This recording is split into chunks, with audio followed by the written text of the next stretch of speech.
Welcome back to Stories with Tea, where the fireplace is on, the tea is warm, and the stories are comfy. Remember, if you want to hear more books like this, or would like to request one for me to read, please tap that like button, subscribe, and leave a comment. Let's continue with our story, Alice's Adventures in Wonderland by Lewis Carroll, Chapter 7, A Mad Tea Party. There was a table set out under a tree in front of the house, and the March Hare and the Hatter were having tea at it. A Dormouse was sitting between them fast asleep, and the other two were using it as a cushion, resting their elbows on it and talking over its head. Very uncomfortable for the Dormouse, thought Alice. Only as it's asleep, I suppose it doesn't mind. The table was a large one, but the three were all crowded together at one corner of it. No room! No room! They cried out when they saw Alice coming. There's plenty of room, said Alice indignantly, and she sat down in a large armchair at one end of the table.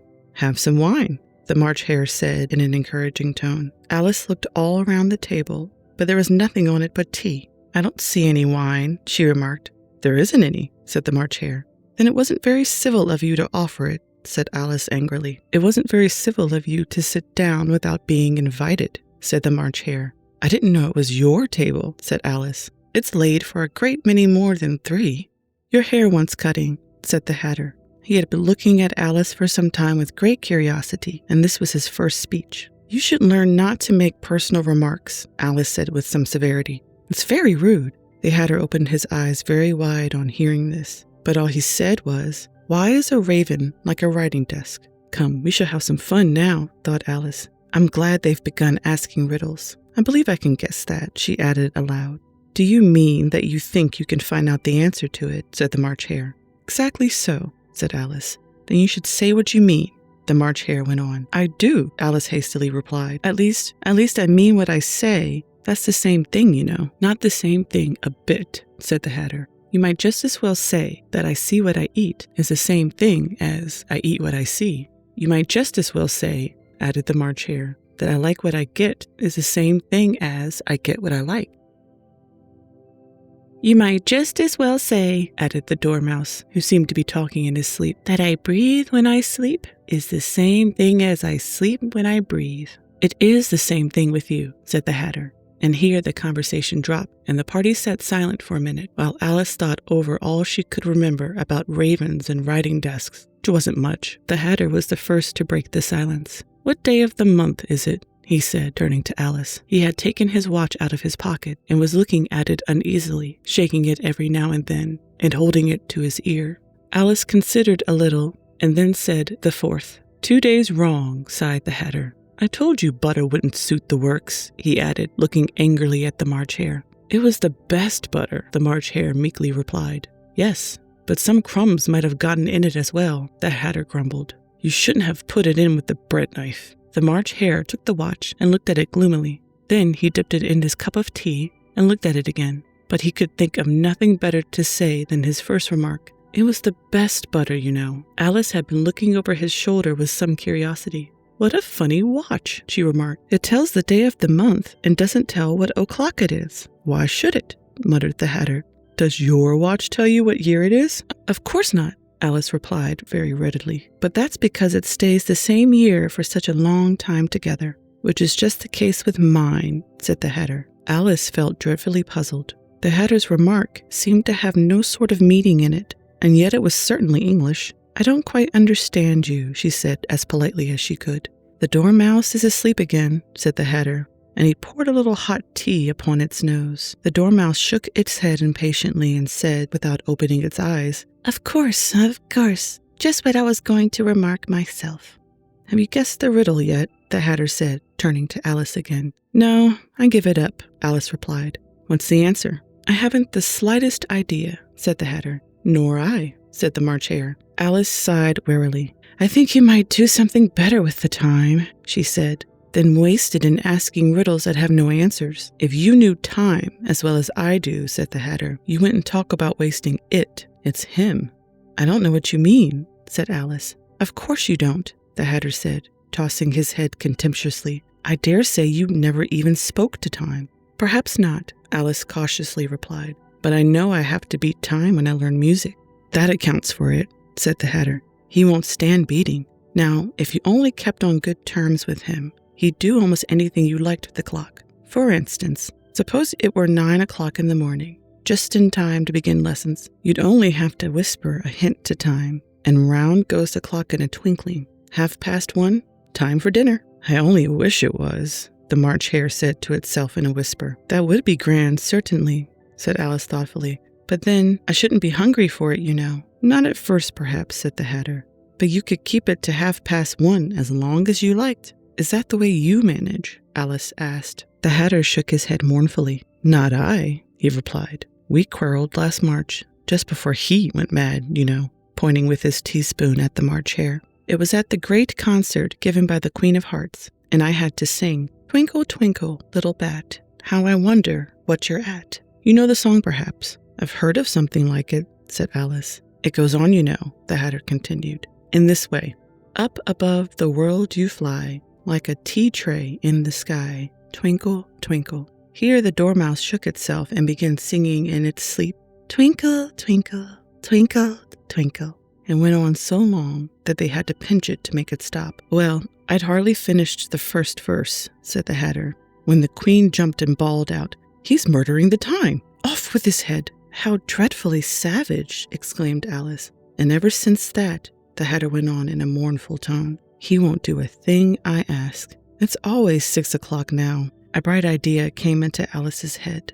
Is that the reason so many tea things are put out here? She asked. Yes, that's it, said the Hatter with a sigh. It's always tea time, and we've no time to wash the things between whiles. Then you keep moving around, I suppose? Said Alice. Exactly so, said the Hatter, as the things get used up. But what happens when you come to the beginning again? Alice ventured to ask. Suppose we change the subject, the March Hare interrupted, yawning. I'm getting tired of this.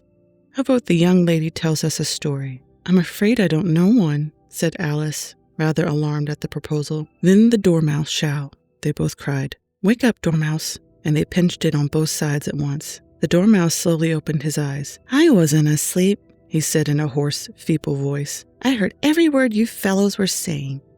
Tell us a story, said the March Hare. Yes, please do, pleaded Alice. And be quick about it, added the Hatter, or you'll be asleep again before it's done. Once upon a time there were 3 little sisters, the Dormouse began in a great hurry, and their names were Elsie, Lacey, and Tilly, and they lived at the bottom of a well. What did they live on? Said Alice, who always took a great interest in questions of eating and drinking. They lived on treacle, said the Dormouse, after thinking a minute or two. They couldn't have done that, you know, Alice gently remarked. They'd have been ill. So they were, said the Dormouse, very ill. Alice tried to fancy to herself what such an extraordinary ways of living would be like, but it puzzled her too much, so she went on. But why do they live at the bottom of a well? Take some more tea, the March Hare said to Alice very earnestly. I've had nothing yet, Alice replied in an offended tone. So I can't take more. You mean you can't take less, said the Hatter.